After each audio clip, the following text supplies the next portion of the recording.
Hello, and welcome to At Your End Step. My name is Morgan, and I'm here with Mike. Me? Yes, you. Oh, I am here. Congrats. Congratulations on existing, I suppose. That's a big thing some days. I don't disagree. But so we had another fun-filled episode for you folks this week. Kind of a short episode. We're recording this on Wednesday, which is the eve of the Mythic Invitational. So it's going to be a pretty exciting time for Magic coming up here in the very, very near future. But we have a couple of tournaments that happened over the weekend that we definitely want to talk about. We also have a couple of community things to touch on. But before we jump into everything, I do want to make sure that we give a quick shout out to our Patreon. We do have a Patreon for the show. It's patreon.com/atyourendstep. If you are interested in becoming a patron of the show, we would definitely appreciate it. And you can find out more information by visiting the website that I listed. We want to give a hearty thank you to all of our patrons that help us produce the show day in and day out. So thank you. All right, let's get started with the show. So first, we do have a couple of community topics.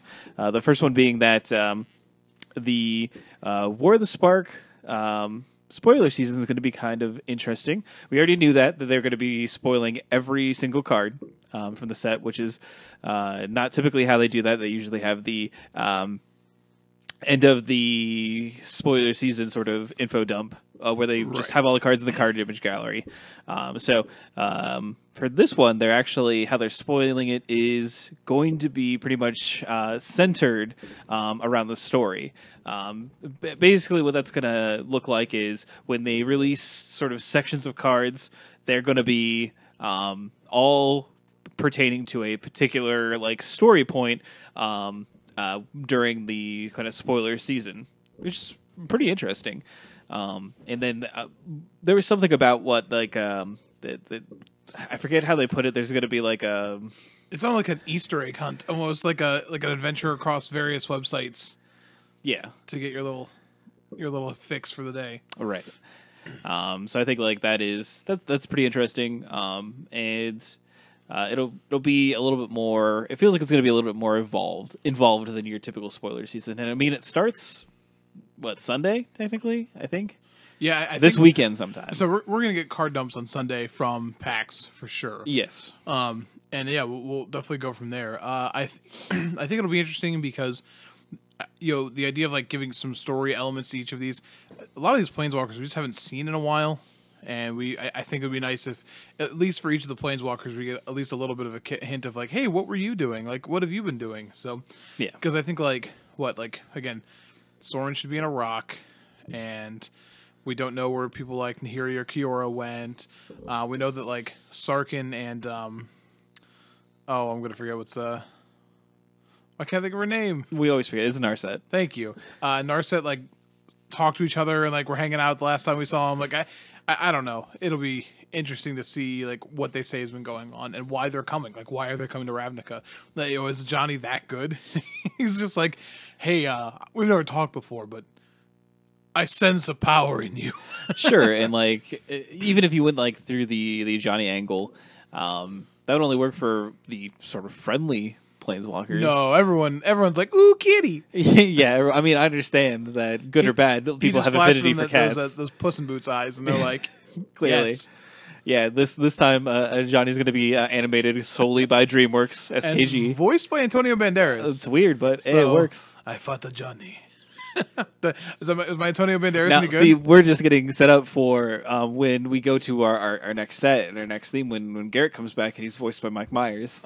So we're going to Shrek. Yeah, correct. It's all new plane in the fall. We're very happy to announce that DreamWorks SKG is partnering with Wizards of the Coast. You know that Magic movie that's been in the works for a while. It's going to be completely animated.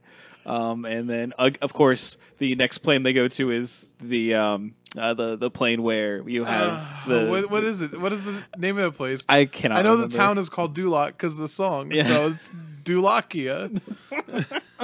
That's the next set. Congrats. We spoiled it. Sorry. Oh my gosh. We got some insider information. I don't think we were supposed to tell people that. Dan's going to be mad.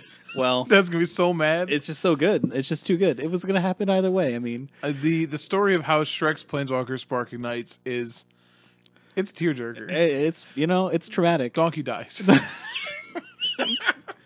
That might have been too much. Now we're going to have Steven Spielberg come after us for spoiling For a dead his donkey? for spoiling his movie. Why is Steven Spielberg doing this? Because it's DreamWorks SKG. The S is Spielberg. Yeah, but like he's never done Shrek, right? That was never him for Shrek. I mean, not technically, but it is his studio. But the entire soundtrack is being done by Smash Mouth. That's so true. You're welcome, that is confirmed. That is confirmed. And then after they finish with Nintendo Land at Universal, they're gonna build a new Magic Pavilion, and it's gonna be Magic World featuring Shrek. featuring Shrek. So you're welcome. We had the inside track. It turns out we had huge community news to talk about. So you're welcome. Yeah, we undersold it. We really did. Yep. Well, sometimes things like that just happen. We don't want to, we want to get you excited. Anyway, waiting for the Fiona flip card. So I'm obviously excited for this weekend. I'm excited to see some more of the Spark cards. I think we're gonna get something like 16 cards this weekend, so that's pretty exciting. Some of them are Planeswalkers, right? Like they have to be. I mean, it's hard to throw a stone and miss a Planeswalker in this set. So, but moving on from that, the only other community topic we have that was kind of announced just randomly today is that Owen Turtenwald is going to be replaced by Brian David Marshall at the Mythic Invitational. No reason why, and that's pretty much all that we got. So, yeah, if you like BDM and you thought that he was gone, he's got one more in him. I've really enjoyed all the tweets that were like that. Oh, that's what his new job was. Yeah, correct, being the Mythic Invitational champion. He's going to get that $1 million pot and be like, yep. Just had to get out of commentating to come here. Crush all you fools. You have my powers have laid dormant for so long.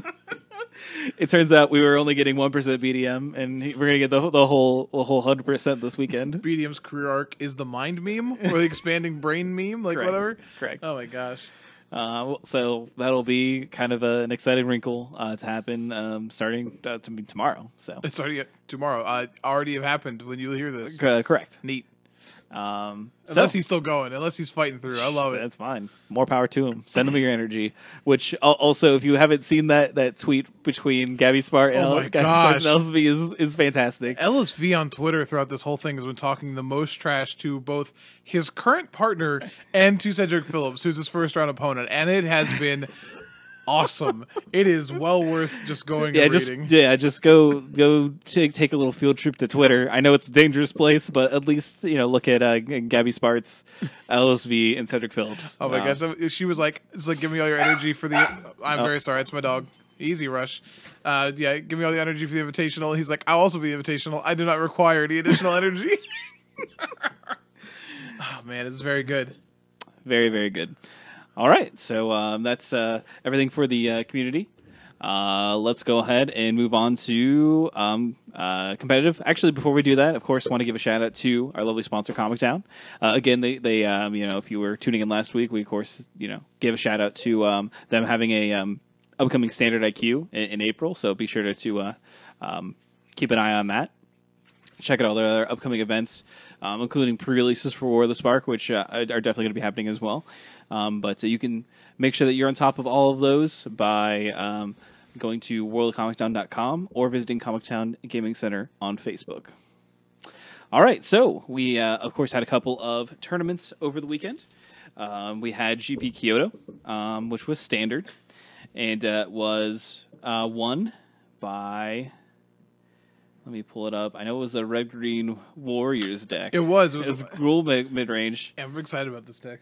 It was won by Daekyung Bae, defeating Yuya Watanabe playing Sultai in the finals. And this is a deck that we talked about previously when it first kind of broke out like right before the Pro Tour. Or at the Pro Tour. I can't remember. It was or the Mythic Championship, excuse me. I think it was the tournament, the standard tournament before. Yeah, where it first we showed saw up. we definitely saw it before there. These unclaimed territory warrior lists. Yes, and while unclaimed territory really hasn't sort of broken out, but of this sort of shell, but the shell has been continuing to be successful. I really do like a lot of the things that it does. To be perfectly honest, this list is a little bit different than what we even saw before. We even see something like Direfleet Daredevil take more of a prominent role within it as being a 3 of, which normally you don't see that card in the main deck. You see it in the sideboard. And everything else kind of looks about the same. Again, you are able to cheat a little bit with unclaimed territory since a lot of your creatures are warriors. That's how you're going to be able to play your Chain Whirler on time, as well as your Spellbreaker and your turn 2 Growth Shaper Guardian. But this is just kind of your... I don't want to say, like... It's pretty basic. It's what you kind of would expect from a mid-range list. The only thing that you're missing is, like, you don't have Planeswalker's main deck. They're in the sideboard. Yeah. So it gets to take in a more aggressive slant. So this very very close to this build is what I have not been playing much Arena this month. Yeah. But had a little bit of time this week to play during the day a little bit, and I found one of these lists through Arena deck lists actually. So thanks, Jerry Thompson. But I went from like low gold, which is where I'd been sitting because I hadn't really been playing, to I'm platinum 2 now, I think, in about a day playing one of these decks.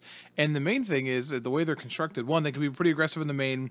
The inclusion of normally it's 2 to 3 Collision Colossus lets you really just keep attacking, and Gruul Spellbreaker is really at its best here. But it's how almost impossible it is to lose the mono blue matchup. The way all these decks have been constructed is now with 4 Crawl Harpooners in the main. Yeah. Obviously, you have your Shock, your Lava Coils, your Lightning Strikes. Collision also deals with Flyers. And then you have 4 copies of Rekindling Phoenix. There are so many non-games against Mono Blue where your curve just destroys their curve because they have a hard time with robust threats on curve anyways. And then you're just like, oh, by the way, like, kill your 1-drop with this. Oh, have extra time for this. Chain Whirler also very good in those situations. So I think like the deck has been solid for me in most matchups. I will say Sultai has been the one that's been a little tough, and he beat Yuta Watanabe in the finals. So, but the ability to just like look at like mono blue and just be like, well, this is not really a match has been pretty good. And if you look at the top, we have 32 here, 4 here. I see 1. Oh, that might be it.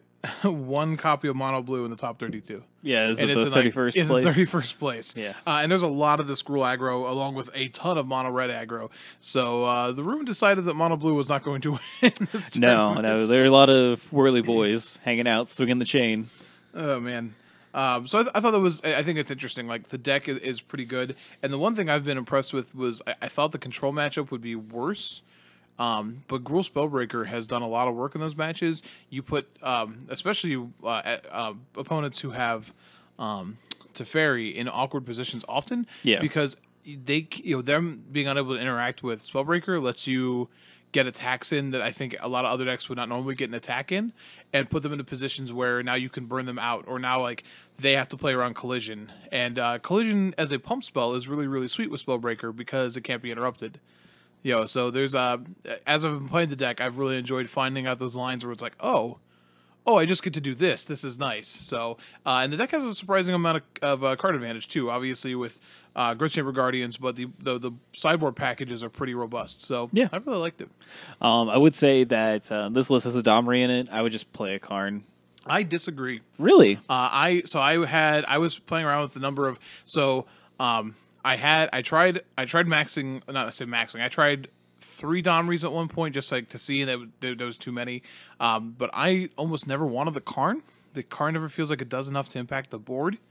Whereas the Domri, like adding haste for everything, like you normal patterns, just tick it down, get a guy or two, and then just be able to like to start sending hasty boys out. Vivian's been the better one though. Yeah. So I would not play a Karn personally. Interesting. So the Riot for Domri is pretty important. And the tick down is more relevant than, because Karn, you're talking 2 turns to get a creature maybe, whereas Domri's like going to find you something. Yeah. So. I suppose that's true. Yeah. I guess I just haven't seen a lot of matchups where either is particularly good. And I don't disagree. I played that Rakdos mid range list for a little bit because I'm just a slave to these 2-color mid range decks, and that also played like a Singleton Karn, and it was the first card I cut. It was like this just feels so disjointed with the rest of it, and that deck had like treasure maps where ostensibly you could even want to make Karn trucks sometimes. Yeah. So I Karn is such a weird card because it feels so good on an empty board, but I mean Domri does too, and Yeah. Domri lets me throw things at some of my opponent's face sometimes. So that's where I'm at on it. Fair enough. The other list I want to take a look at here in the top 8 was the Jeskai control list. Yeah, that's an interesting build. This is piloted by Kensuke Kato. And this is sort of a turbo Niv-Mizzet list a little bit, because we do have treasure maps and 4 treasure maps and 4 Niv-Mizzets, which is going to allow you to obviously power those out. But we have also just have a lot of random sort of control cards in here, kind of filling out the rest of the deck. And This looks like the Adrian Sullivan list. yeah, exactly. This list, like Jeskai itself, has been out of favor for such a long time. But the Visit is just an insanely powerful card, and if people aren't prepared for like a decent way to kind of deal with it, it just can take over games. I totally agree with you. I do think it's a little awkward because like between, like I said, the number of collisions and Cruel Harpooners, even in this is top 16. Definitely high. But even over in we're going to look at the Classic because that's the only Classic I put on there in Philly, or in Cincy, I should say, had this as well. So it does put you in an awkward position if you're a Niv-Mizzet fan, because if you don't play it with protection, and even if you do, you may not be able to defend it. And there's a lot of those decks that, because like the Reclamation decks do that too, where they're like, well, I'm going to go for this Niv-Mizzet. It's like, oh, you killed it?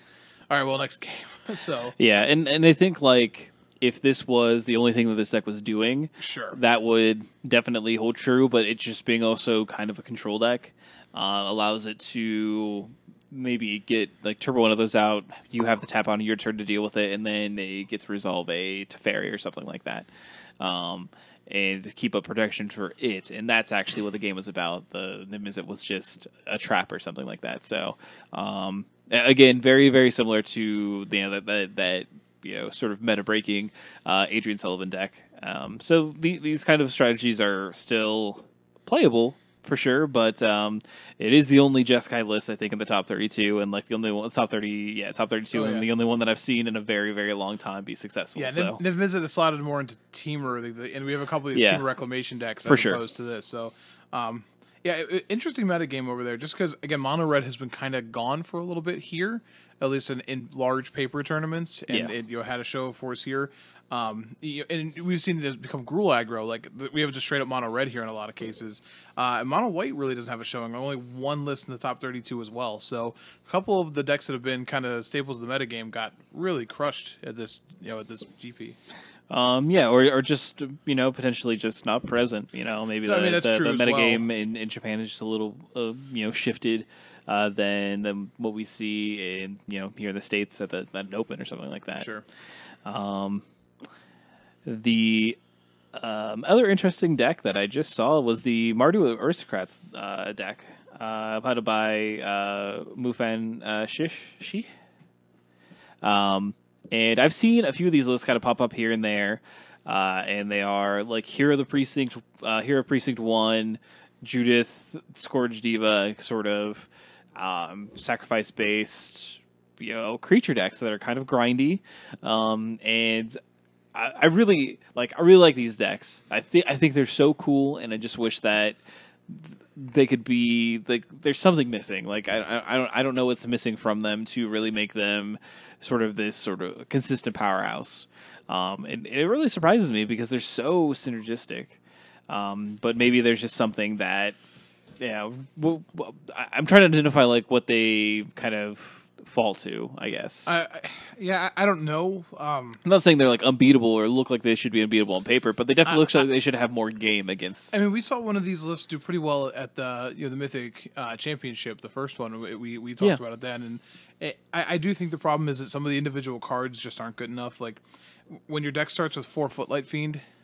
Yeah, I could see that. That's just a problem, and I think like a deck that wants to be synergistically, like pushing forward, having to play a bunch of copies of Cast Down and Mortify just feels weird as well. If you remember back to like the true Aristocrats decks that we had, they weren't really playing removal spells. You know what I mean? In this format, you kind of have to. But think about like Cryptolith Rites, like what removal spell were you playing in the main there? I don't think you were playing one because granted you were playing Collected Company and an enchantment that made mana, so you didn't have a lot of other slots. Yeah. But the idea here is that like if the synergy is good enough, then you don't need to worry about what your opponent's doing. And I think that's where the flaw in these decks lie right now. The synergy obviously isn't good enough, so we have to devote a bunch of slots to removal spells. And removal spells in synergistic creature decks, like there's a reason that in like Merfolk, for example, like granted it's not super popular in Modern, but like you might see a Dismember. Yeah. Because they're not going to waste time with that. Their threats are going to be better. Their game plan is robust.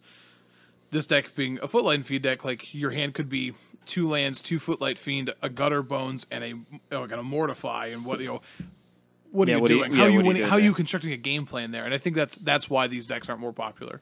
I mean, I played against this on Arena. When this deck does what it's supposed to do, you just die. It's like, oh, here's Judith into Heroic Reinforcements, and I can't block anything, and I'm just dead. That's fine. But sometimes it just pieces bad 1/1s together with removal spells, and that's it. That's the game. Yeah. It definitely seems like it feels like it just needs, maybe you're right, it needs like a couple better creatures to kind of fill it out and make it not care about these. I'm not saying like Gutter Bones is bad, but no, it's average. Like you're close here. Obviously, Adonta Vanguard's good. Fireblade Artist is what this deck wants, and this is a good Hero Precinct 1 deck, which is the only reason the Footlight Fiend is playable. Yeah, but I agree with that. I don't know, maybe just Footlight Fiend. And maybe one other creature that would be good enough to not have to play so many removal spells. Yeah, this feels like a deck if you can figure out a way to not have to play like the 13 spells that are in there. Yeah, and like Integrity Intervention just like is not exciting to me. Right. Like I get it, you need it to win combat sometimes, but like running 4 of those, just like, oh man. And like again, it's another card that goes well with Hero. It does, but like so Hero as like we saw with the Esper decks, and I built Wyatt Darby's Esper decks. Darn you, Wyatt Darby. I still appreciate you as a player, but you did me a trap on that one, and I had to build up a lot of wild cards after that. At least it was like 12 shocks, so I'll use those at some point. But like you need more than just synergy with Hero for a card to be worth a slot. Yeah, I think we saw that with like Discovery, for example. Like, oh, cool, this does this, but like I paid 2 mana for Bad Preordain, so yeah. I only say that, and I hope that like this deck can get creatures, and that they're potentially I think it's close. A unified creature type, because then this deck feels to me like another deck that is primed to be an unclaimed territory deck of some persuasion. Like you have a lot of creature types that share. You have a lot of humans, which you do have a lot of humans. That is like fair. a good start. So like let's get a couple more things in here and figure out how we turn this and make our mana base to be a little bit better. I like that. Yeah, definitely look for War of the Spark if there's something War of the Spark that slots right into this, then I'll be ready to call this a better deck. I mean, the Shell is here, and Judith is good enough.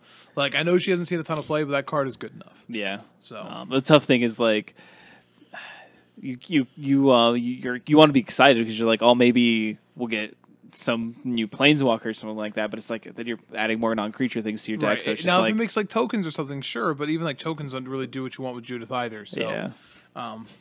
It just depends. It really does. This is just one of those decks that it's on the cusp. It feels like it's almost there, and it won't take much to push it to being something more competitive. Because people like these kind of decks. People like these Aristocrats decks ever since they were first became popular in the first time when we went to Return to Ravnica. Yeah, and after Ravnica. In Return to Ravnica, before Return to Ravnica. Correct. Obviously, we had a few different types of builds for that deck. You know, we had a lot of colors to play with. You could play Junk. You could play Mardu. And you had a lot of free sacrifice effects, which is very important. You had Cartel Aristocrat. You had you had the name of it. You also had Falconwrath. Falconwrath Aristocrat. Which, that card. Love that card. What a card! I lost a lot of games with that card. Man, I won a lot of games with that card though, so can't be mad. But overall, we do see a lot of the same in the standard, but I still do think it's a fun standard. I still do think that there's a lot of there's a lot of decks you could play. They may not always be as successful as you might want them to be, but I still think there's a lot of room to kind of play within the I just format. like that there's a metagame. Like I said, Mono Blue was on top, and these green decks were able to meet that challenge and start pushing the metagame a different direction. Yeah. So, do you want to quickly show the classic? Yeah. Just so didn't pull up all the classic deck lists. Sorry, but I wanted to mention a couple things. One, Gruul Aggro does show up a couple times in this top 16. Now the version that's in second place by Robert Gress, Azorius Aggro 1, played by Zach Boblet. But there are smaller versions, and this is more green, so it has 4 Llanowar Elves, 4 Pelt Collector, and multiple copies of Zertog Goblin, which is seeing some play. Which I like that a lot. The mana base gets a little bit tougher, and you lose Goblin Chain Whirler in these builds. Yeah, and you can't play you're not playing the Unclaimed Territory. Right. You don't have this warrior-centric build. And what you do get, though, is you do have the potentiality for turn 2 War Boss, which is kind of fun. No, and turn 2, because it's playing 4 copies of War Boss. And War Boss is a card that I think is getting better and better in the format. I have a couple in the sideboard, and it definitely survives a lot more often. And the way that a lot of decks are functioning, especially the control decks, I think back to the blue-black control deck that Adrian Sullivan won a Pro Tour with. We talked about how that deck had a massive hole in that if you could make multiple creatures like tokens early on, then you could win the game by the fact that their removal spells were targeted.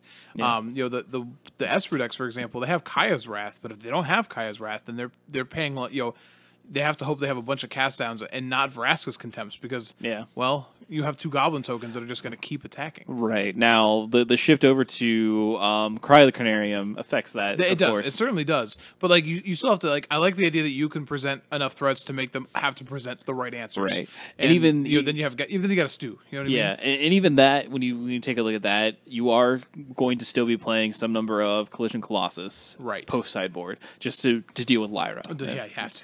Yeah, because you're just stone dead to Lyra a lot of times, so you have to stuff some amount of them in there.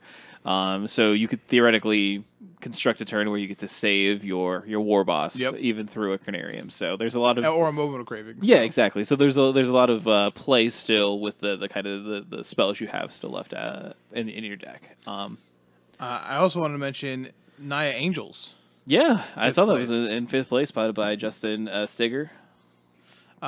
So I want to mention this because this to me looks a lot more like an arena deck list than coming to paper than vice versa. Yeah. Because if you take a look at a lot of the arena decks that get posted or again arena deck lists on Twitter, there's a lot of white based mid range that we just really haven't seen translate to paper. Yeah, a lot of Bants. A lot of Shalai decks, just like Shalai in general, seeing a lot more play. Man. And I think this is one of those decks coming to paper where you have a really cool mix here. 4 Gruul Spellbreaker, 4 Knight of Autumn, 2 Aurelia, 2 Shalai, 2 Angel of Grace, 2 Lyra Dawnbringer, and 2 Skargan Hellkite. This is my kind of Naya. And I think you're in the same boat. I mean, there's definitely a lot of appeal. It does feel like this deck might just be stone cold in a lot of ways to just the perfectly timed Wrath spell. Oh no, 100%. Which kind of feels sets you up for the feel bads. You do have ways that you can recover after it, of course, and you just have to be caught. You have to be aware of what you're committing to the board when you're playing against something like a control deck. I do like Rhythm of the Wild. Yeah, that's what I was still really like that card. The fact that this deck can do that, but the Gruul aggro decks really aren't, is kind of interesting. And I think that is a card that definitely excels in a lot of matches. One of the best cards out of the control deck on when you're playing a deck full of 3s, the warrior deck is Absorb, because it counters a guy and you gain some life, and being able to be no, right, no absorbs. Thank you though. I don't want them. And it's something that it's gonna work. It just work. I just don't understand. Seeing Rhythm of the Wild, when you look at that card, and you just read it, you're just like, how could this not be just one of the best cards in that set, and it just hasn't hit. I think it's just because of how, if you look at all of these decks, Here you have Gruul Spellbreaker, Knight of Autumn. Again, we just said Absorb, Cry of the Carnarium, Goblin Chain Whirler. 3 is just such an important slot in what you're doing. In a mono blue deck, it's Wizard's Retort, or it's it's Jin. You know what I mean? Like that 3-drop is so important. And when you're deciding that my aggressively slanted deck is going to take turn 3 off, that I think that's been the problem with it. It really has. You're probably right. So, and there's a fair amount of incidental ways to deal with rhythm. The biggest one being Vivian Reed. Yeah, you know or Mortify even. Well, that's true too. So, actually, Mortify might be the bigger problem now that I think about it. Yeah. So it's. I think that's why it's in such a tough place, because you could take your turn 3 off to do that, and then it not ever affect the board. And of course, like it's which is what we talked about with the Aristocrats decks. When you're playing 13 spells, it dilutes your creatures. Well, every copy of Rhythm you add to your deck is one less creature you have to pair with your Rhythm. So it's true. It's a real problem. Now this list is definitely going hard in the paint as far as creatures go. It is 29 creatures. That nearly half of your deck is actual creatures. So they're definitely knowing that that's going to be their strength. I just think man, if there was a time, I know that we already have what's his face. Chupacabra. I know we already have Chupacabra in the fire. Yeah. But man, when I look at this deck, I'm like, man, this deck would kill for a Flametongue Kavu. Just 100%. They're not giving it to us, man. I understand, but just something Flametongue Kavu with Rhythm of the Wild. Yeah, gross, disgusting. I get it. I understand, but now to be fair, you could do it. You could do, but I think if you are going to, I think you're right, because if you're going to look at Rhythm of the Wild, you have to figure out a way to cut your spells. But I still think you need a creature that kind of interacts with the board positively when it comes down. And obviously, Chupacabra fits the bill. You do have to move away from some of these other big, splashy cards in white. Maybe move to black and kind of figure out a Jund build. Rhythm, yeah. Yeah, but it just feels like there's such unexplored space, and a lot of it is that way because we still have some pretty powerful effects that are still in the format, unfortunately. But again, I'm not going to be upset to see a Rhythm of the Wild deck. I think that card's cool. I think that's also important too. And again, it's March, so take it as a grain of salt. But when you look at some of these cards aren't seeing play now, but you look at the fact that you'll still have Collision Colossus, Gruul Spellbreaker, Growth Chamber Guardian, and Rhythm of the Wild, all still legal when everything else rotates. Dominaria and Ravnica. Sorry, not Ravnica. Ixalan rotates. And listen, you'll still have Crawl Harpooner as well. Yeah, sure. Now, I want to live the dream of making a giant Crawl Harpooner with Rhythm of the Wild and giving it haste. I've done the same thing with Domri. I've been I want it. I want that. I want to live that dream. So just let me do that. Just let me exist in a format where that's a valid strategy. I want someone to cast Imprison in the Moon on Crawl Harpooners. Yeah. So there can be whalers on the moon. They sing their whaling tune. You did it. You did it. For there ain't no whales, so they tell tall tales and sing their whaling tunes. They carry their harpoons. That's the line I missed somehow, but that's fine. Everything else probably is something that we've seen before. Celestia tokens, it does show up. We haven't seen that for a little bit, but I know that was it Peter Ingram? I think might have been playing it in the actual open proper. So that's definitely one of those metagame calls where you're like, this deck could be good for this particular weekend. But and then we have the same old Esper Control, Team of Rec, Azorius Aggro. Shout out to 11th place Team of Reclamation, to Yusuf Bridges. That's Yusuf Bridges, not Yosef. I'm very sorry, sir, for your typo. Oh man, poor Yusuf. And then another Gruul Aggro list. And is it Phoenix? Is it Phoenix is still showing up, trying to do good work? But yeah, so that's standard. Standard kind of. We have a couple more standards lists. We're going to talk about the top 8 from the open. Yeah, that's true. But I want to combine the standard stuff together. Since last week we talked about Modern for a while, an article is forthcoming about me appealing for. So good. if you believed in the gospel, by all means, share it, spread it. Unbanned Twin, we can do it together. Anyways, I just don't know. Just don't know. It could happen. okay, so the person who's in first place here when we first looked at these legacy decks is Christopher Miner, and for some reason my brain went, "Oh, Christopher Mintz-Platz? Why? Why do I think that name? What, yeah, I don't know why you thought McLovin. I don't know either." Suddenly decided to join a team of Magic players in Cincinnati, piloting 4-color loan. I mean, I wouldn't put it past them. Maybe that's for Kick-Ass 3. Yeah, that's clearly. What they're doing. But yeah, so the Open in Cincinnati was a team open. It was won by the team of Christopher Miner, Joe Ambrosio, and Freddie Crespo. How heavenly. Their lists starting in Standard was Mono Red Aggro, Modern was Mono Green Tron, and then Legacy was 4-color Loam. They defeated the team of Steve Rubin, Peter Ingram, and Frank Scarron. So it was Brad Carpenter that played Celestia Tokens, excuse me, not Peter Ingram. And they had Steve Rubin was on Death and Taxes. Peter Ingram was on Is It Phoenix, and then Frank Scarron was also on Mono Red Aggro. I do want to make mention the Modern Classic, first and second place, Is It Phoenix. One of those could have been Splinter Twin. I do want to give a shout out to someone who's actually been on the show. The top 8, our friend Min. So congratulations to him and his team getting 7th place. Playing, if you know anything about Min, only deck he'd be playing. Playing Miracles. Miracles. Correct. And then, there's a lot of stuff to kind of take a look at here. I feel like there was definitely a lot of names. Like we literally almost had Austin Collins go back to back and win the tournament. He was carrying his trophy around. Yes, I mean, what a monster! It clearly, I'm not here to judge a man. I mean, you can't tell me that you would have been tempted if you were literally going to a tournament the weekend after you won your Open to not well, I did bring it to a friend's house and drink an adult beverage out of it. Yeah, so that's fair. Yeah. Don't Austin B. I don't know how old you are. So don't. First of all, you're definitely not old enough to drink. But also, if you put any beverage in yours, make sure you seal the bottom because that screw's not super tight and it will leak through. Yeah. So if you fill your chalice with Mountain Dew or whatever, but it does taste better. It's interesting, and maybe all of the green shiny paint that they think is gold, that might be what tastes so weird. But it does taste better. Yeah. I can't. I, as a spokesperson for here, it's that we do not endorse drinking from any chalice. No, it was a bad decision. Mike's opinions are his own and do not reflect on At Your End Step.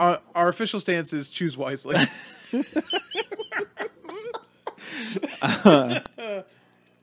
But so where do we want to start? What do we want to talk about? Is there anything that when we look at Modern? We only have two double ups. So we had 2 Mono Green Trons and 2 Amulet Titans. So hooray. It was a good weekend apparently for Ancient Stirrings. Let's take a look at Eldrazi Taxes. Eldrazi Taxes, 7th place, piloted by Chase Masters. This is a deck that I've played before and definitely feel like it's a deck that is almost there.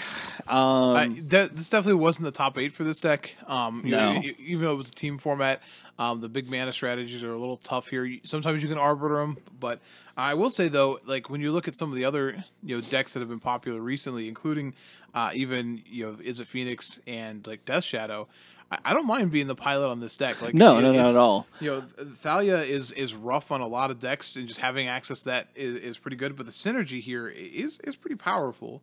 I honestly looking at this deck, and I would have maybe tried to find a spot for a Kaya. That's spicy because the Strangler's on the loose in this deck. Oh gosh, Kaya and the Strangler. Some weird tentacle high fives. They're tag team. First of all, they're both assassins. Let's be real here. They're the duo that you're looking for. It's the idea of being I stab them I rip their soul out with my ghost blade, and then they go to the great beyond.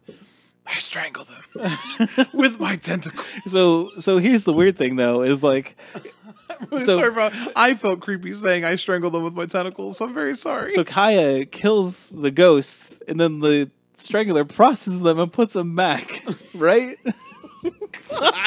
So let's be oh god, breaking down the interactions of these magic cards. So Kaya's I killed you, and then together they make the earthworm that eats the dirt and then poops out in the little rings, so that way there's always dirt. I guess. So it's like I just feel bad for the spirits that get sent back, and it's like there's some eldritch horrors. Well, at least I'm done now. Oh God, what's this? This is hell. Oh man, But but no, but I like this deck a lot, and I think playing white, you get access. Like you'll notice here, 3 copies of Rest in Peace and 3 copies of Stony Silence. Like yeah, those are good places to be in the format. And to be honest, with a lot of people speculating on Modern Horizons that this deck and this archetype could get a boost in one way or another, definitely piques my interest. And it doesn't take much for this to be a strategy that gets pushed over the edge into being more than just a meta deck or a tier 1.5 deck until being a top tier deck and even something like Containment Priest, which people are suggesting. This is an Aether Vial deck. It's not humans, but that's still a great card to have access to that you could play in the main deck and not have to play these Rest in Pieces, which are still fine and still perfectly playable, but now you have a different angle on what to play in your main 100%. Deck. I've always liked these lists. I always have an affinity towards these Aether Vial creature decks. So I definitely this is one of those things where take a look at it, and if you can pick up some of the pieces, like I wouldn't suggest against it, to be perfectly honest. You might get paid off with what happens in Modern Horizons. There's going to be a lot of new cards, and taxes is something that they don't mind having in a format. Right. So let's take a look here. Everything else does feel pretty run of the mill. I don't think there's any really true game breakers. I don't think anything really came out of Izzet Phoenix this weekend, other than Gutshot just out of Peter Ingram's list. No gut shots. Yeah, a lot of surgicals in the main. So we have 3 surgicals total, up from the typical 2 that we'd seen, and then the card that was really the highlight of a lot of Izzet Phoenix lists was Pyromancer's Ascension. Yeah. Like that card is really sort of slotted in as being the de facto flex slot. And whether you're playing 2 and a Snapcaster, or 2 and something else, or playing all 3, I think like it's cemented its spot as being like you're at least playing 2 of these. Yeah, probably. But that's about the most groundbreaking thing. And then I know some people were playing something like a Flame Slash in the main over a Gut Shot or something like that. The card that I really wanted to try is Noxious Revival in the main. I don't know how impactful it is, but it has a lot of interesting interactions in some matchups. So it's something that I've considered trying, to have just another free spell that does something that isn't Gut Shot necessarily. Fights against opposing surgicals, which is pretty important. Mm-hmm. So I can tuck a Phoenix back on top of the deck. Yep. if that is really something, because it targets their library as well, because it's any library, which is a weird thing. Not a lot of those revival effects. They usually don't target anyone's graveyard. True. So I'm just saying it's interesting. I'm not saying it's good.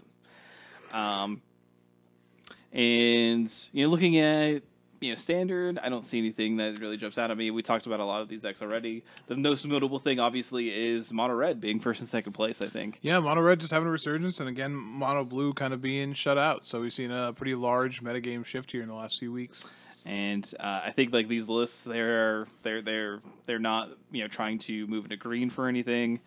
They are just 19 to 21 mountains and a bunch of red spells. So clearly that is still a perfectly viable strategy, and it should be really exciting to people to see this after something like you have the decks that got announced last week, and we got the deck lists for, and it's just like cool. Like I have a deck that I can literally just go pay $30 for, and literally have most of the rares for it. Yeah, it's pretty nice. And I think that's really, really exciting to see. Like this deck is still good. It's also like 9 to 12 tickets on Magic Online, which is hilarious. So if you don't have this built on Arena or something like that, like you can just go out and like jam some games with it and still be successful. Now, obviously, this is a team event, so we don't necessarily know how their individual records are, but they at least have to be good, Right, 100%. Unless like you're just getting carried for the entire weekend. I didn't by win the any rest of your matches. team. We won a tournament. But, I do want to mention, so Teresa Foes, 4th place, Gruel Agrilist. She's playing 2 copies of Karn in the main.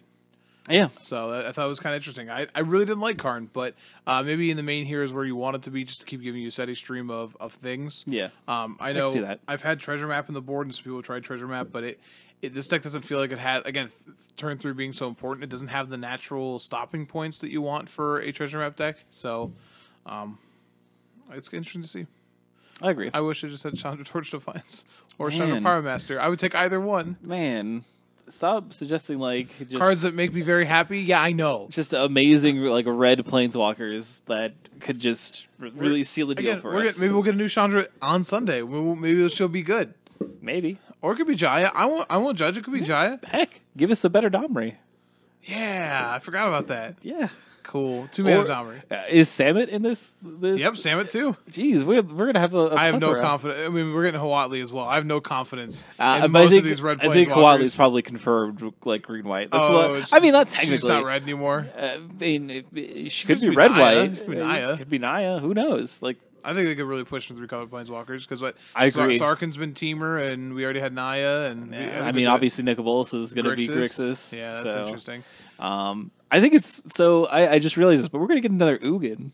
Yeah, that's, We're gonna have that's another really colorless interesting. planeswalker We're gonna in have this 2 format. colorless planeswalkers because Karn is also part Oh, of it. jeez, Yeah, so we're getting a second Karn and an Ugin. that's that. Wow, Yeah, there's a lot of things that are going to be happening in standard. That's a going lot to of colorless be things. a lot of buck wild things are going to be happening. So this is all interesting things.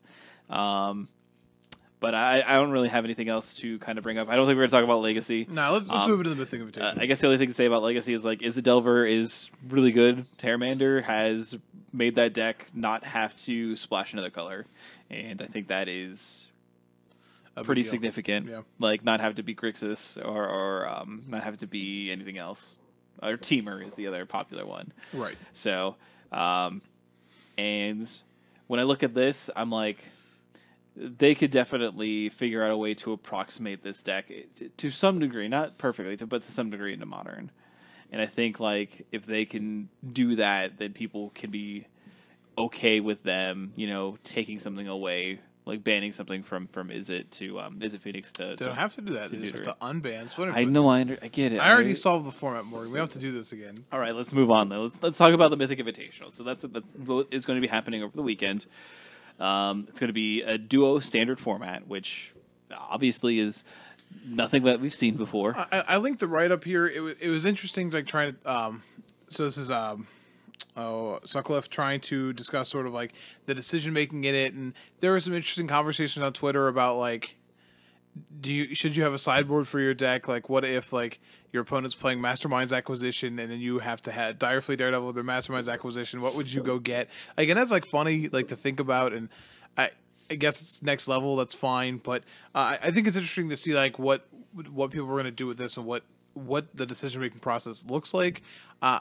I'm still not convinced I'm going to be a fan of this format, but it's certainly going to make for, I think, quick games, if that makes sense. And maybe that's all they want. They want that attention span there and move on. So, I don't know. I think we've talked a lot about Duo Standard. I'll reserve judgment at this point until I see it in action. So, I will say that I'm a lot more excited for this tournament than I thought I was going to be. They have done a good job hyping it up. Yeah.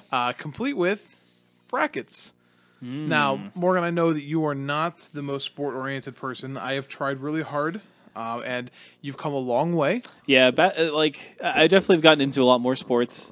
I mean, I've always liked sports. I've just never like participated in them, but I enjoy watching sports. To be perfectly honest, I'm not a person that like understands like the rules and the sort of like deeper nuance. Yeah, Sure. the deeper nuances of some of them, like knowing stats and knowing like tracking like good players and being like, oh, I know this team's going to be good because of X, Y, Z. You just hear things like your team is winning, and you're like, well, they must be good then, right?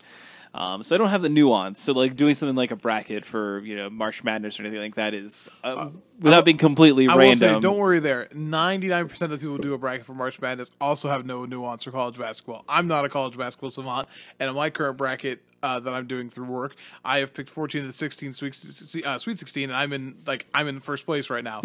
I have not watched any college basketball this season, so that doesn't matter. But because it is March and they gave us brackets, I thought maybe we should go through and pick who we think is going to come out. So we're going to have 2 people from each bracket coming out, correct? So we'll have, that's not right. 4 people from each bracket coming out, which is our 16, if that makes sense. Yeah. So taking a look here, let's go group by group. And so some of these people are put on there with their screen names. If you go to MTG Esports, you can look at the bracket, and you can also look at a breakdown of who each person is. I don't quite like or understand the reasoning for putting, like, some people are just by their name, especially if they're on the MPL, their name is being used.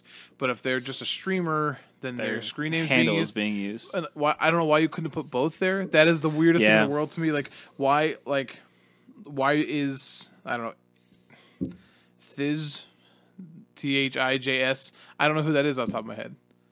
And that's frustrating because, like, I shouldn't have to worry about that, but it is what it is. So taking a look at our group A here, Jamie Topples, MTG Nerd Girl, Autumn Burchett, BDM, Wyatt Darby, Jerry Thompson, Age 8, and I have to go back and look.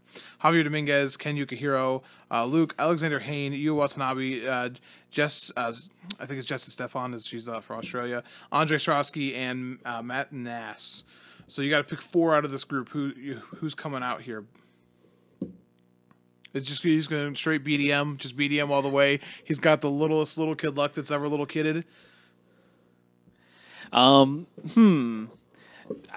honestly think I can't do that in good conscience. I cannot bet against BDM.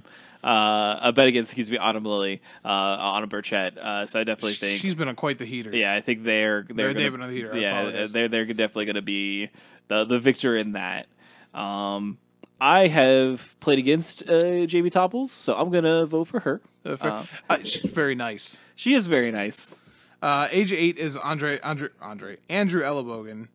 Gotcha. On here, I'm trying to find the. Yeah, give me that one. Keep going. I'm going to give you the other one. Jerry Thompson versus Wyatt. Ooh, that's a tough one. That's a toughie. Man, I really think that's a close one. I think that's a toss up. Luke is Lucas Fally. Sorry. Keep going. Yeah, I knew that Luke was one of the people that qualified via being the top 8. Top 8, yep. Yeah, of Magic Arena. I'm gonna go. I'm gonna be a dark horse. I'm gonna go Wyatt for that one. And the other one is I don't know how to say his first name. Thies Molendique. Gotcha. Sorry, sir. I'm really sorry. I just butchered your name. Normally, I let Morgan butcher names, but that's on me. Yeah. I'll go with him over Ellenbogen. Fair enough. And then I like Javier Dominguez. I think that he is been really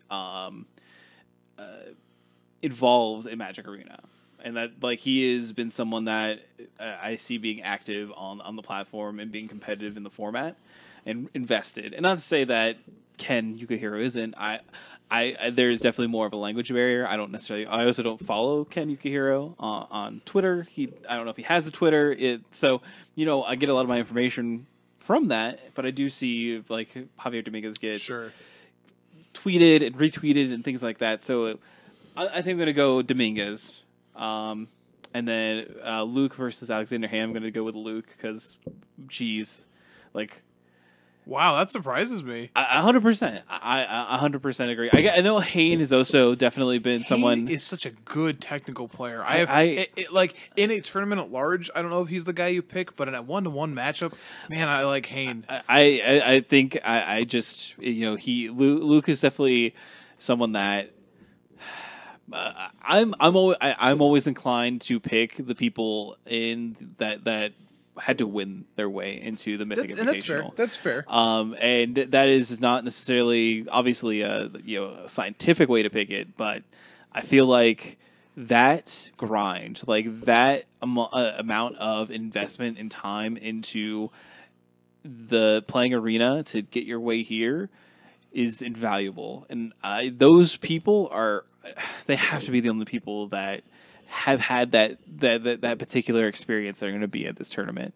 And I really think that means something more. I think they just have something more to play for. Sure. And that's why that changed them. Like that is a life-changing experience. Being grinding your way to $1 million tournament is a life-changing experience. So I really feel like these are the kind of players that you're going to look to have sort of those upsets, and that are going to be able to overcome some of the bigger names because they already had to do that to get there, right? Yeah. More than likely. That's right. That's a pretty long-winded response to I'm wrong, but that's okay.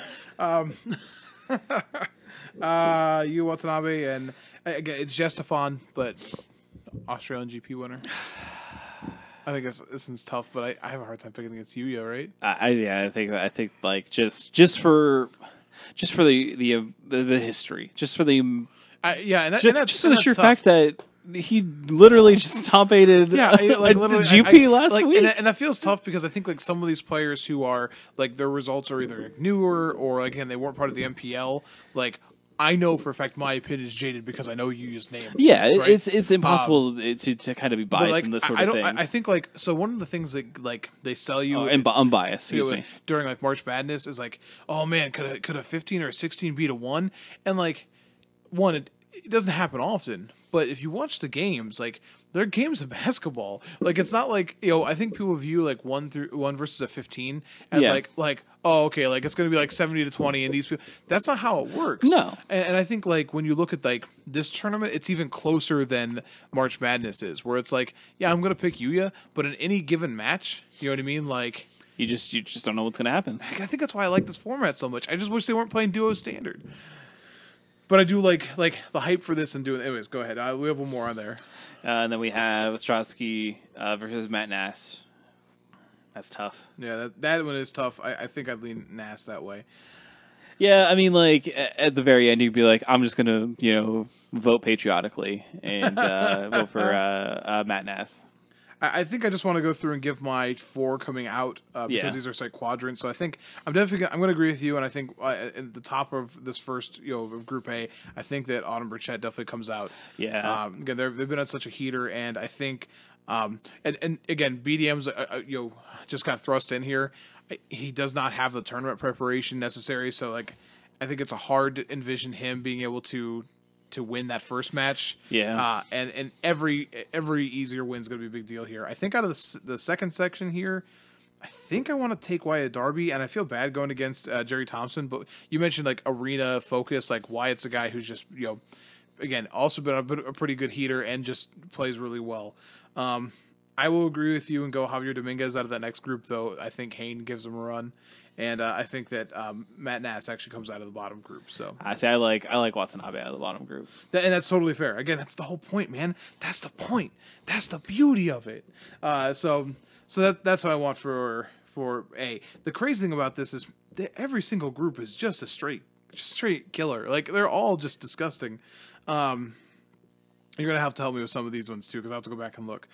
Group B though, we have Amazonian versus Legend. I'll check on names. Skybills versus Zachary Keen. I think it's Keen. He's one of the ones who also grinded his way into. Yeah, and I don't know why he gets his whole name. Again, I don't know either. It doesn't make any sense. Shahar Senhar versus Aliyah. I think it's Deshane. Christian Hulk versus Quicksort. I will check on them. Ben Stark versus Andrea Mengucci. Eric Froelich versus Nessa Meow Meow. Caleb MTG. So Caleb Durward. Andre Caneo. Luis Salvato. And Li Shi Tian. So give me some of your thoughts there. I will look up names to make sure I'm not crazy. So I appreciate that they do definitely loop in like the phrase the group of death, because this is a lot of good names here. Apparently excuse me, that's going to be Group C. Yeah, Group C is the the one. Death. We'll get back to that. Don't worry. So let's work from the bottom up. Skybills is Allison Mano. Okay. Or Mino. I'm not sure on that one. Keep going. I'm sorry. Let's start from the bottom up. So out of what is it?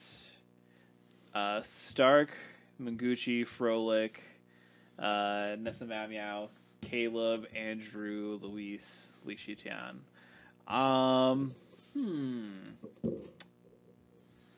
I Compelling audio there, Morgan. I'm just thinking. For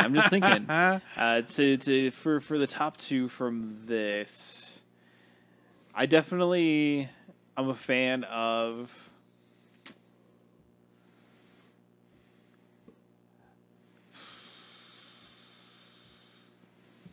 Nessa Mamau is Vanessa Hinastrova.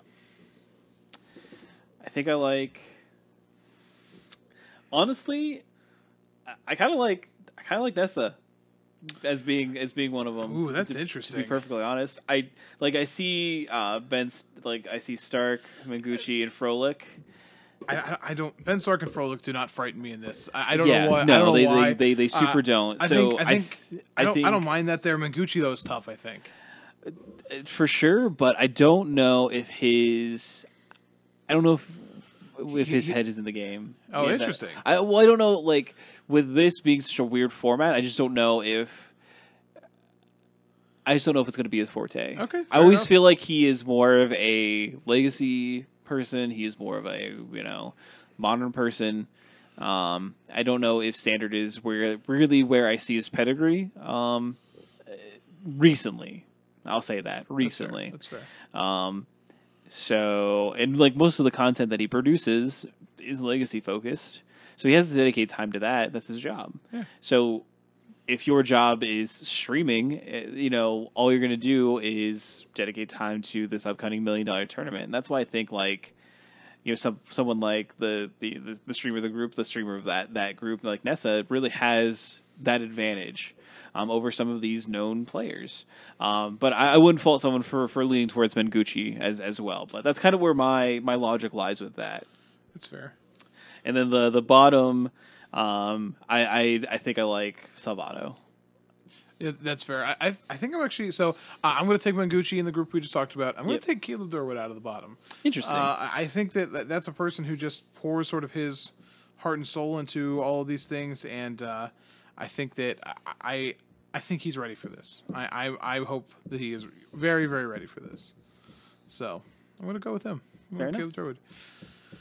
I'm still looking on some names. I apologize for that. You're good. So Quicksort was the next one I had, and I had it, and then I swiped back because the internet is terrible and my fingers are fat. I know it's a cool story. With obviously some of the handles on here, it's just a little bit difficult to map everyone. And I could have done that beforehand, and I didn't. And no, who cares? Yeah. So that is Eduardo Annunziata. That is Quicksort. Mm-hmm. So you have Quicksort, so Christian Hawk, Aliyah Deshane, and Shahar Shenhar. Man, it feels like Shahar hasn't. I don't know if he streams or what else he's doing. I know he's in the house. I know he's in the house with Huey, so he's in the Sure. streaming house.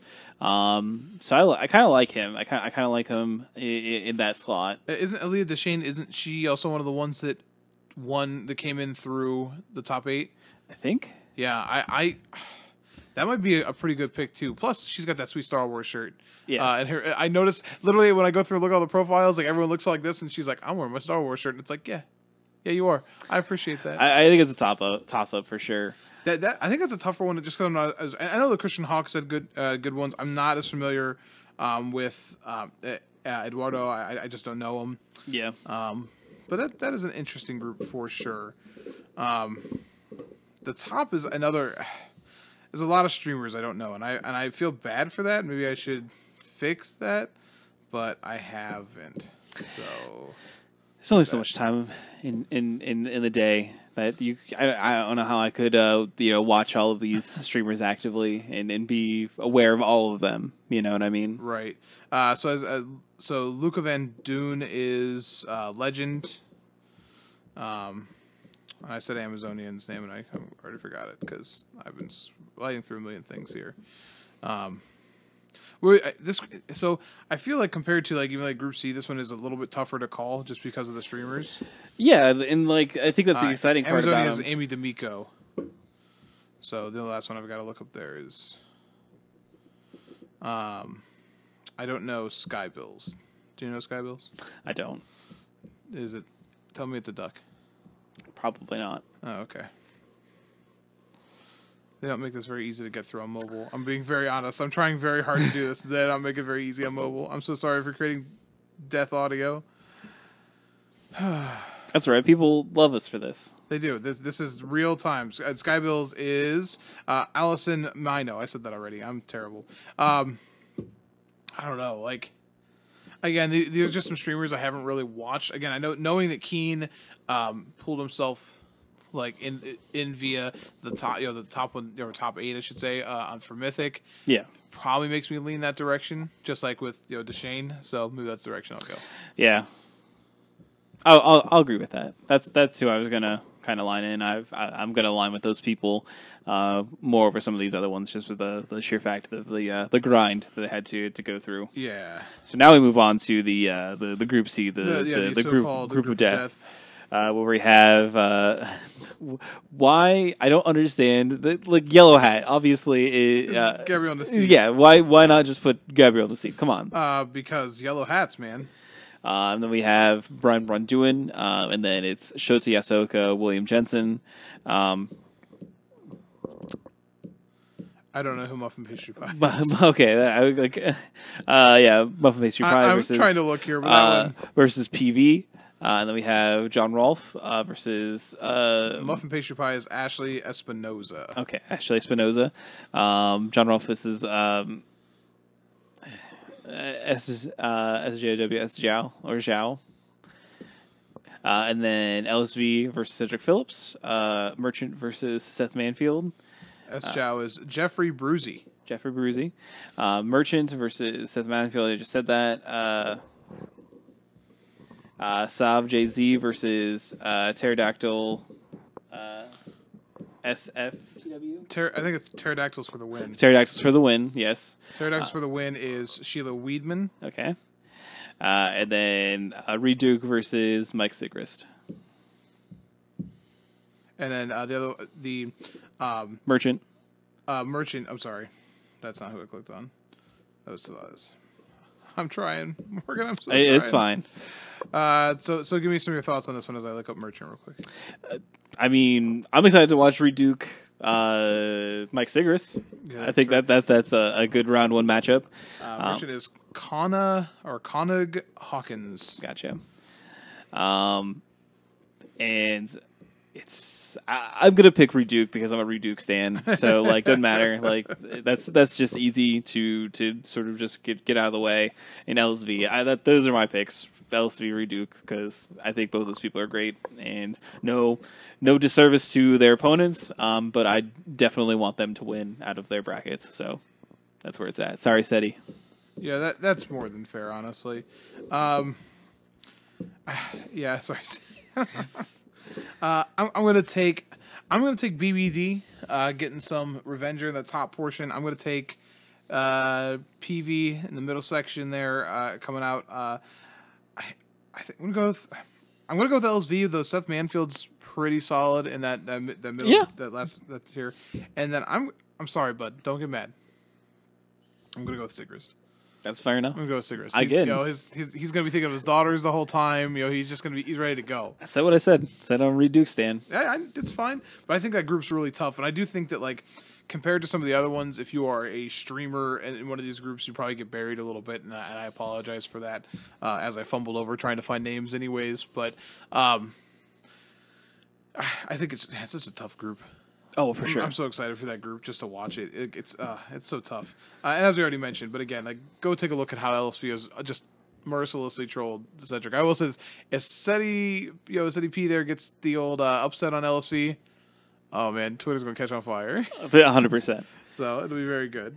And then Group D was there going to be a last group. We have Marcio Cavallo versus Brad Nelson, the Asian Avenger versus Bolovo, Gregor's Kowalski versus Anime. Anime, yeah. That's pretty good. Martin Yuza versus Thundermo Hellkite. And then Carlos Ramal versus Jean-Amel Despats. Depras? Yeah. Sorry. Yes. He's the Frenchman. Then Gabby Sparts versus Lucas Bethold. Adver versus Numat Nami. And then Tayuka Kakume versus Piotr Gorgolski. Anime is Audrey Zoshek. Okay. Bolivo, that is Tiago Saporito. That is Tiago Saporito, yeah. Let's see here. I was saying his name because it just reminds me of Bologna. That's in Bologna. Bologna. Why is it not? I don't know. Asian Avenger should be down here, but they're counting the T, I'm assuming, because these are in alphabetical order. So I'll get down there and get Thundermo Hellkite too. I feel like I know that name too, and I can't remember who it is. As far as the top grouping here, I'm gonna go with Saporito. I'm gonna go with Bolovo. I've been a longtime fan of his, and I like to see him be successful. So I'm gonna wish the best for him in this tournament. The bottom brackets. The Asian Avenger is David Wynn. Okay.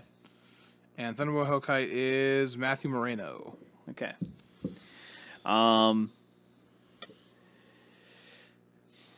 That bottom half is a little bit more difficult, I think, to kind of really take a guess. I think Martin Yuza being like the only, and Kowalski is pretty up there as well. I don't know. That one, you could really convince me that any one of those. Yeah, I think that one feels like a true toss-up. Could have like a good day and really take the match and move on to the next round of top 16. I'll pick Anime as the dark horse there because I think that's a true toss-up. I'm gonna take Brad Nelson in the top group. Really, I'm gonna take anybody but Marcio Carvalho. 100%. So I'm on all of your sides. And then from the bottom group, so hold on. So I am okay. Yeah, we could do this. I'm going to take Gabby Sparts. Yeah, me too. In the bomb group. So only for the sheer fact that we can construct Gabby's because they're on opposing brackets, right? Oh can we construct please. Gabby Sparts versus LSV? Please, can we? I just want Gabby to go further than LSV. 100%. So Cedric defeats LSV, then Gabby just goes like real deep into the tournament. Yes, and LSV just has to like be dunked on Twitter for the next year. It's just great. 100%. I don't watch a lot of streamers. It's just not one of the things I do very often. Gabby is one of the few people I enjoy watching her stream. Not just even Magic because she's just a good personality. Her and like Caleb Durward, like the two, and Newmont. I do watch Newmont every now. Are like the only streamers on here I actually watch. So now, granted, hopefully this will change that. Maybe I'll want to watch more. But maybe that's what Watsy wants. Yeah. But like if there was somebody who was not just like a pro I see often, who I'd root for would be Gabby Sparts. So yeah, and I'm going to go with Newmont just because in the bottom bracket, it's not the correct choice, but it's the choice of heart. Yeah, that one's tough. He's got married. He's got like that good energy going towards him. Like it's just his time. But if he does it, then Gabby and him have to play pretty quickly. Yeah, that's awful. And I understand like that's like mommy and daddy fighting, but sometimes that's got to happen. It's like Nummy and daddy fighting. Correct.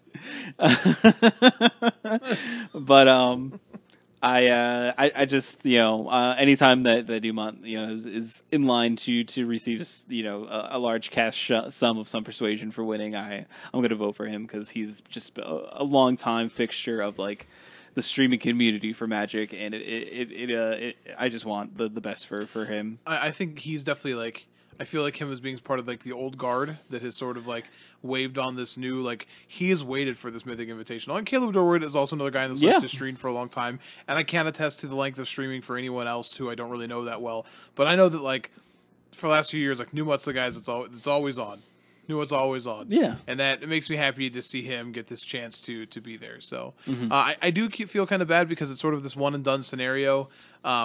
But I think like the nature of this tournament is cool. Like everyone will get their little bit of spotlight, and for some of those players who, because this is the best part about doing any sort of bracketology, you're just wrong.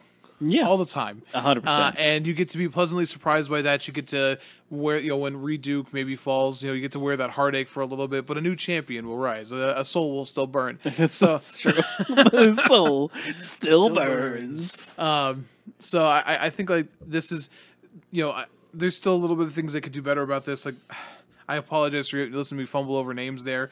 The fact that I have to go between two different pages to figure out who these people are by their human names is weird. That's just, I think like it's a real disservice. I think it's a real disservice because because most of the women's names weren't actually used. Yeah, that's what I just found out. That wasn't good. That is a bad thing that just happened. That's not great. And we shouldn't have to. You should just put their names on there. Because, that'd be good. Because words have meaning, and like their names are important. Their names are important, not just their handles. Because it means something. It's an important thing. I think for some people, if it's become ubiquitous enough, like an LSV or even like Yellow Hat, you know what I mean? Like to see people know that. Yeah, they do. I think like if this is a showcase for a lot of your streamers, use their name and then we can learn the handle. You know what I mean? And that's going to be, that's obviously something that's going to be different on the broadcast. I would hope they're not going to just like use one of these while a human is playing Magic. And to be fair, like they might still refer to them as their handle, but they're going to be